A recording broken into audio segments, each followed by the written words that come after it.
PM ने कहा, पुराने नोटों को बंद करने का फैसला काले धन और भ्रष्टाचार के खिलाफ लंबी और निरंतर लड़ाई में एक कदम। कहा, गरीब लोगों और आम जनता को मिलेगा इसका फायदा।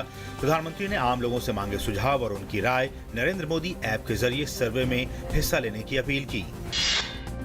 सरकार ने कैशलेस लेन देन बढ़ाने और विमुद्रीकरण के चलते 31 दिसंबर तक IRCTC की वेबसाइट से टिकट बुक करने पर हटाया सर्विस टैक्स। साथ ही सभी हवाई अड्डों पर पार्किंग शुल्क छूट की समय सीमा बढ़ाकर 28 नवंबर की गई।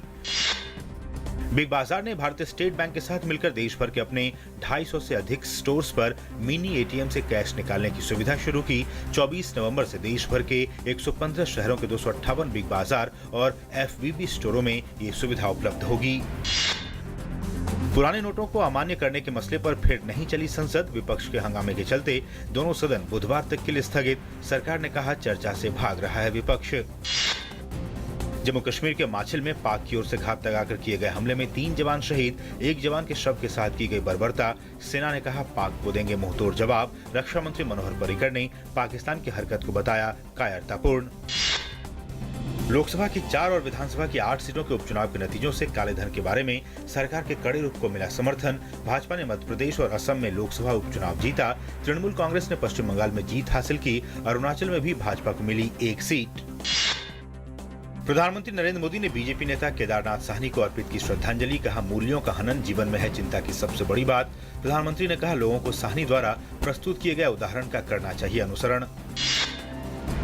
केंद्र सरकार ने शहरों में रहने वाले आर्थिक रूप से कमजोर लोगों के लिए 1,97,402 घरों को दी मंजूरी। 7 राज्यों में बनने वाली ये घर प्रधानमंत्री आवास योजना के तहत बनेंगे। प्रधानमंत्री ने 2022 तक सभी को घर उपलब्ध कराने का लक्ष्य रखा है। नहीं रहे मशहूर कन्नड़ संगीतकार और गायक M. बालामुरली कृष्ण। 86 साल की उम्र में चेन्नई में हुआ निधन। सूचना और प्रसारण मंत्री M. वेंकैया नायडू समेत कई लोगों ने दी श्रद्धांजलि।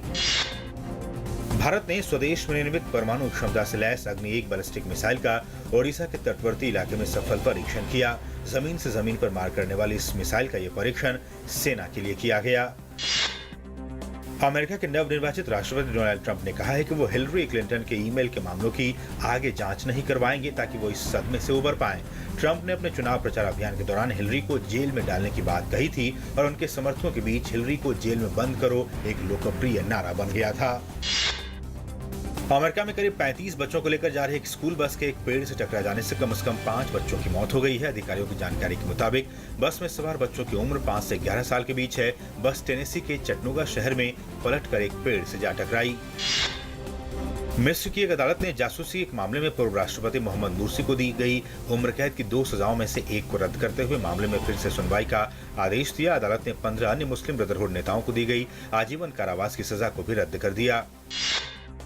भारत और इंग्लैंड के बीच आगामी 3 टेस्ट के लिए भारतीय टीम का ऐलान। पीठ की चोट से उबरने वाले तेज गेंदबाज भुवनेश्वर कुमार के इंग्लैंड के खिलाफ अंतिम 3 टेस्ट के लिए टीम में हुई वापसी। वहीं सलामी बल्लेबाज गौतम गंभीर टीम से बाहर। विराट अपने करियर में पहली बार टेस्ट रैंकिंग में 4थे स्थान पर पहुंच गए हैं। विराट कोहली टेस्ट में अब तक कभी भी 10वें स्थान से ऊपर नहीं पहुंच सके थे। विराट ने विशाखापत्तनम टेस्ट की पहली पारी में 167 रन तो दूसरी पारी में 81 रन बनाए थे। विराट T20 और वनडे की बल्लेबाजी रैंकिंग में नंबर 1 पर पहले से ही मौजूद हैं।